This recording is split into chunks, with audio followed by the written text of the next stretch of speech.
श्री शिवाय नमस्तुभयम। दोस्तों, जैसा कि आप सभी लोग जानते हैं कि 7 नवंबर 2025 यानी शुक्रवार को पड़ रही है मार्गशीर्ष माह की द्वितीया तिथि और रोहिणी व्रत। और दोस्तों, यह वह तिथि है जो मार्गशीर्ष में पड़ने वाली सबसे बड़ी तिथि है, क्योंकि यह शुक्रवार के दिन पड़ने वाली रही है और इसका बहुत ही बड़ा और विशेष महत्व होता है। पूज्य गुरु जी ने कहा है कि अगर कभी भी मौका लग जाए और मार्गशीर्ष मास की द्वितीय तिथि शुक्रवार को पड़ जाए तो आप लोगों को एक छुटकी काला तिल वाला उपाय तो अवश्य ही करना चाहिए। इन दोनों का संयोग बहुत कम आता है। और इसी के साथ में गुरुजी ने अपनी शिव पुराण कथा में बताया है कि इस दिन आपको एक छुटकी काला तिल वाला उपाय तो आपको अवश्य ही करना चाहिए, क्योंकि ऐसा दिन पूरे साल में सिर्फ एक ही बार आता है। और दोस्तों, आप सभी लोग जानते हो कि शुक्रवार द्वितीया तिथि का अगर सबसे बड़ा कोई उपाय है तो एक छुटकी काला तिल वाला उपाय है। तो दोस्तों, शुक्रवार द्वितीया तिथि के दिन आप लोगों को इस एक छुटकी काला तिल वाला उपाय को जरूर करना है। बहुत सारे लोग होंगे जिन लोगों ने इस उपाय को ना किया हो, मतलब पूरा महीना निकल गया, उन्होंने किसी भी दिन इस एक छुटकी काला तिल वाला उपाय को ना किया हो। पर दोस्तों, आपके पास एक आखिरी मौका बचा हुआ है जो कि 7 नवंबर शुक्रवार द्वितीया तिथि के दिन है। तो इस दिन आप लोगों को इस वाले उपाय को जरूर कर लेना है। भले ही आपने पूरे महीने भर इस उपाय को ना किया हो, पर अगर आप इस मार्गशीर्ष मास के शुक्रवार द्वितीया तिथि के दिन अगर इस वाले उपाय को कर लिया तो आपको इस उपाय को करने का वह फल मिलेगा जिसकी आपने कभी कल्पना भी नहीं करी होगी। इसीलिए आप लोग इस वाले उपाय को एक बार जरूर कर लेना है, ताकि आप लोगों के हाथ से यह मौका ना जा सके और आपको इस उपाय को करने का फल मिल सके। दोस्तों, यह उपाय पंडित जी ने अपनी अभी के ही श्री शिव महापुराण की कथा में बताया है, जिस उपाय को आज हम आपको बहुत अच्छे से समझाने वाले हैं। वीडियो को देखने के बाद इस उपाय को समझने के लिए आपको कोई और वीडियो को देखने की जरूरत नहीं पड़ेगी। तो चलिए दोस्तों, उपाय को शुरू करते हैं। देखिए, यह इस मार्गशीर्ष मास के शुक्रवार द्वितीया तिथि के दिन यह इतना खास होता है, इतना महत्वपूर्ण होता है। देखा गया है कभी कभी बड़े बड़े पूजा पाठ अनुष्ठान से जो मनोकामना पूर्ण नहीं होते, वह मार्गशीर्ष मास के शुक्रवार द्वितीया तिथि के दिन एक छोटे से उपाय करने से ही आपकी मनोकामना पूर्ण हो जाती है। और बहुत सारे लोगों ने इस उपाय को किया भी है और उनको इसको करने का फल भी जरूर मिला है। अगर आप लोग भी इस उपाय को करना चाहते हैं तो आप इस उपाय को पहले अच्छे से समझ लेना, सुन लेना, उसके बाद करना, आपको इस उपाय का फल जरूर मिलेगा।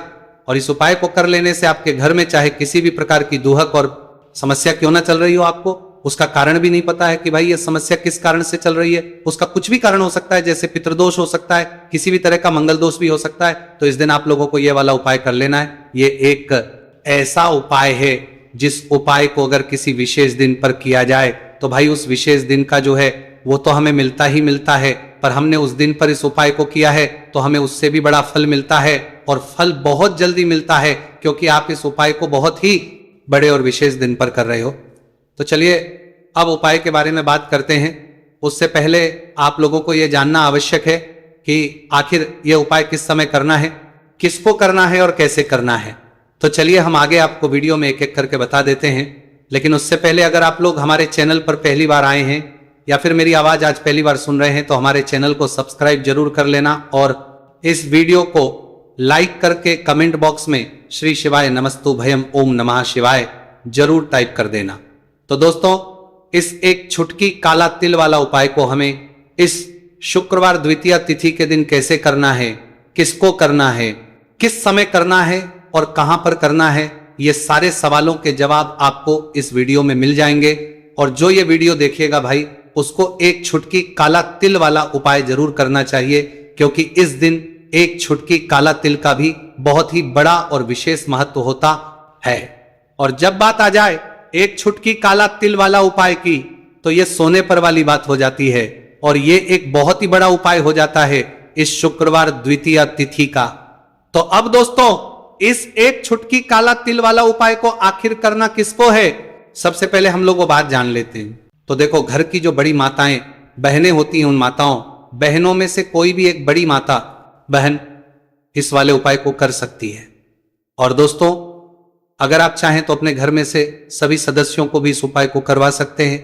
अगर किसी व्यक्ति की खुद की कोई मनोकामना है, खुद की कोई दुख और परेशानी है जो कि वह अपने लिए ही करना चाहता है, इस वाले उपाय को तो वह खुद अपने लिए भी कर सकता है। बाकी अगर कोई घर में से ऐसा है जो कि अपने पूरे घर परिवार की सुख और शांति के लिए यह वाला उपाय करना चाहता है, तो भाई वो भी कर सकता है, उसमें भी कोई दिक्कत वाली बात नहीं है। कहने का मतलब यह है कि इस उपाय को हर एक सदस्य भी कर सकता है और पूरे घर परिवार के सदस्य के लिए घर की बड़ी बहनों में से कोई एक माता बहन भी कर सकती है।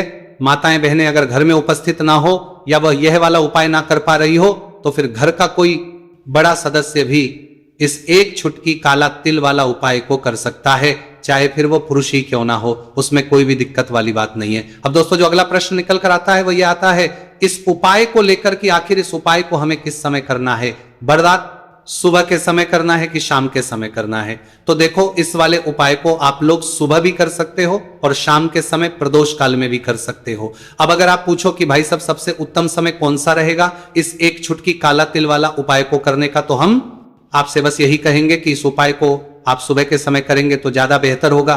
बाकी अगर प्रदोष काल शाम के समय भी करेंगे तो भी अच्छा होगा, उसमें कोई भी दिक्कत वाली बात नहीं है। तो अब दोस्तों जो अगली सबसे बड़ी और महत्वपूर्ण बात आती है वो ये आती है कि सुबह अगर हम उपाय को करेंगे तो हमें कितने बजे से लेकर कितने बजे तक के बीच में करना है, और शाम के समय प्रदोष काल में करेंगे तो हमें कितने बजे से लेकर कितने बजे के बीच में करना है। तो देखो, सुबह जितनी जल्दी हो सके आप उपाय को करने की कोशिश करना। बाकी अगर किसी कारणवश लेट भी हो जाओ, थोड़ी देर भी हो जाए, तो 10 या 11 बजे तक भी आप उपाय कर लेना, पर 12 बजे से ज्यादा देरी ना हो, ठीक है? इस बात का ध्यान रखना। उसके बाद में दोस्तों अगर के समय प्रदोष काल की बात करें, प्रदोष काल का जो समय है होता है वो शाम के 6 बजे से शुरू हो जाता है। मतलब शाम के 6 बजे से लेकर 7 बजे के बीच का जो समय होता है यह समय प्रदोष काल का समय होता है। तो आप इस उपाय को 7 या 8 बजे के बीच में भी कर सकते हो। मतलब शाम के 6 बजे से रात 8 बजे के बीच में आप कभी भी इस वाले उपाय को कर सकते हो, उसमें कोई भी दिक्कत वाली बात नहीं है। देखिए, आज के इस पूरे वीडियो में हम आपको 3 चमत्कारिक उपाय बताने वाले हैं। ये तीनों ही उपाय बहुत खास और बहुत ही विशेष होने वाले हैं। तो चलिए दोस्तों जान लेते हैं गुरुजी द्वारा बताए गए पहले उपाय के बारे में। देखिए, यह उपाय आपको अपने परिवार के लिए करना है। यदि आप चाहते हैं कि आपका परिवार का प्रत्येक सदस्य तरक्की करे, उन्हें हर कार्य में सफलता की प्राप्ति हो, तो आपको यह उपाय करना है। तो देखिए, इस उपाय को करने के लिए आपको एक आटे का दीपक लेना है। आपको अपने ही घर पर एक एक आटे का दीपक प्रकार से तैयार कर लेना है। अब देखिए दोस्तों, इस प्रकार से आटे का दीपक तैयार करने के बाद इसी के साथ में आपको एक चुटकी हल्दी भी लेनी होगी। अब ये दोनों ही सामग्रियां लेकर के आपको पहुंच जाना है अपने ही घर में तुलसी जी के पौधे के पास में। देखिए, कई लोग कमेंट करके पूछ रहे हैं कि क्या हम तुलसी जी के पौधे के वहां पर, हमारे घर में जो तुलसी जी का पौधा है वो सूख चुका है, तो वहां पर भी इस उपाय को कर सकते हैं। तो हाँ, बिल्कुल आप इस उपाय को, जो आपके घर में तुलसी जी का पौधा है वहीं पर आपको यह उपाय करना है। देखिए, सबसे पहले तो आपको ये जो उपाय है सूर्यास्त के बाद यानी कि रात्रि के समय में ही करना होगा। अब देखिए, सबसे पहले आपके पास जो एक छुटकी हल्दी है उसे आपको तुलसी जी के पौधे में डाल देना है।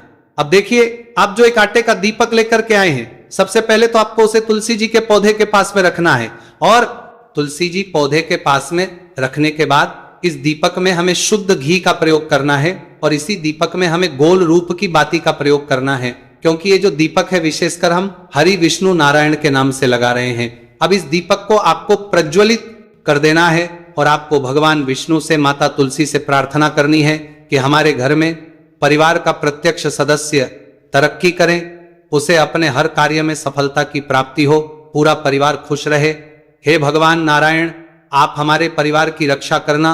अब देखिए, दीपक को प्रज्वलित करने के बाद आपको तुलसी जी के पौधे के नीचे यदि तुलसी जी का पत्ता गिरा हुआ पड़ा है तो उसे आपको उठा लेना है। आपको ध्यान रखना है, तुलसी जी के पौधे से पत्ता तोड़ना नहीं है। नीचे गिरा हुआ है तो उसे आपको उठा लेना है। अब देखिए, आपके घर में भगवान विष्णु की, भगवान श्री राम की, या फिर भगवान श्री कृष्ण की, यानी कि श्री विष्णु के किसी भी अवतार की प्रतिमा लगी हुई है, तो वहां पर आपको जाना है और आपको थोड़ी सी चीनी या फिर मिश्री आपके घर में हो तो उनका भोग आपको भगवान विष्णु के सामने लगाना है, और जो आप तुलसी जी का पत्ता लेकर के आए हैं उसे भी आपको उसी भोग में डाल देना है। अब देखिए, थोड़ी सी देर इस भोग को वहीं पर रखे रहने देना है, और फिर इस भोग को आपको अपने घर के परिवार के प्रत्येक सदस्य को प्रसाद स्वरूप प्रदान करना है। यकीन, इस उपाय को करने से आपके परिवार का प्रत्येक सदस्य हमेशा तरक्की पर रहता है और आपके परिवार में हमेशा खुशियां बनी रहती है। तो इस प्रकार से आपको पहला उपाय कर लेना है। अब हम जानते हैं दूसरे उपाय के बारे में। देखिए, ये जो उपाय है विशेषकर धन की प्राप्ति के लिए है, मां लक्ष्मी को प्रसन्न करने के लिए है, और विशेषकर शुक्रवार द्वितीया तिथि की रात्रि में ही आपको यह उपाय करना है। देखिए, सामने आपको एक दीपक दिखाया जा रहा है, तो आपको एक दीपक लेना है।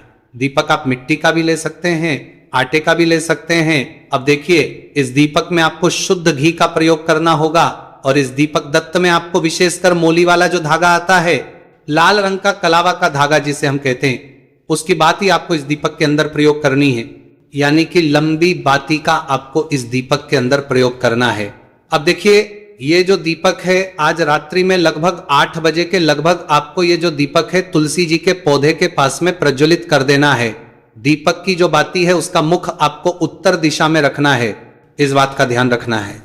और आपको ओम महालक्ष्मी नमः इस मंत्र का लगातार जाप करते रहना है। देखिए, इस मंत्र का आपको 11 बार या फिर 108 बार जाप करने के बाद तुलसी जी के पौधे के नीचे से थोड़ी सी मिट्टी उठानी है। देखिए, आपको पता है कि अभी मार्गशीर्ष के पवित्र दिन चल रहे हैं, और मार्गशीर्ष मास के दिनों में यदि आप शुक्रवार द्वितीया तिथि के दिन तुलसी जी की मिट्टी रात्रि के समय में लेते हैं तो इससे आपके जीवन के जो सारे संकट है वह समाप्त होते हैं। अब देखिए, आपको एक गिलास लेना है, उसमें आपको जल भरना है, और जो आपने तुलसी जी की मिट्टी ली है सबसे पहले तो उससे आपको उससे गिलास के अंदर डाल है, और इसी के साथ में आपको एक चुटकी हल्दी भी उस पात्र के अंदर डालनी है। अब देखिए, इस जल का छिड़काव आपको अपने पूरे ही घर में करना है।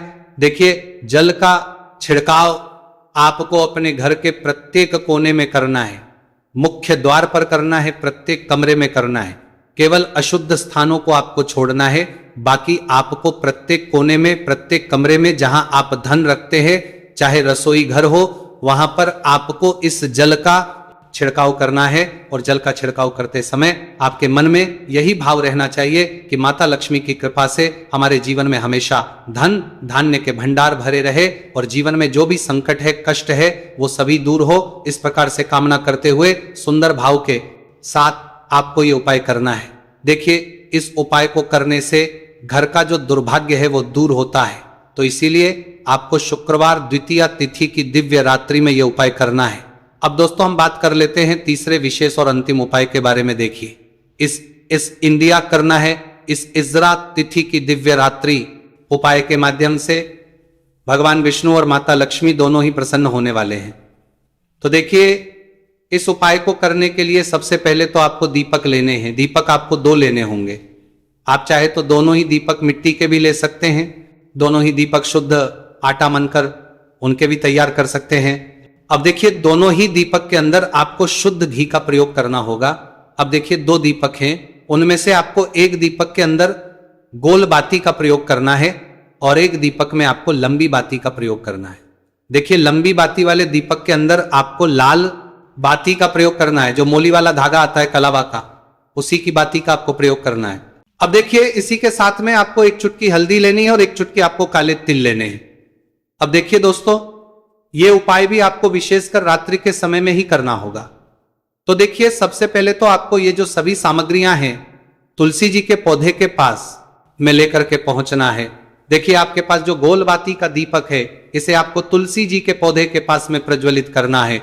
ओम नमो भगवते वासुदेवाय नमः इस मंत्र का जाप करते हुए। अब देखिए, आपके पास जो काले तिल है उन्हें आपको अपने सीधे हाथ में रखना है, और आपके जीवन में जो भी समस्या है, परेशानियां हैं, जीवन में जो भी संकट है, बाधाएं, उन सभी को दूर करने की आपको प्रार्थना करनी है। और ये जो काले तिल है आपको उससे जलते हुए दीपक के अंदर डाल देने हैं।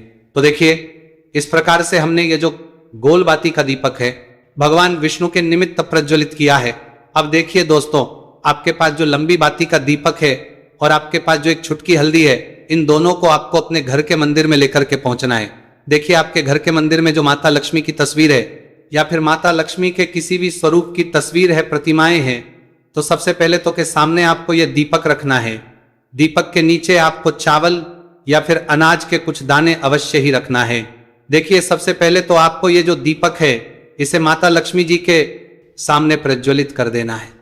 अब देखिए आपके पास जो एक चुटकी हल्दी है इसे आपको जलते हुए दीपक के अंदर डाल देना है और आपको ओम महालक्ष्मी नमः या फिर ओम नमो भगवते वासुदेवाय इस मंत्र का जाप करना है।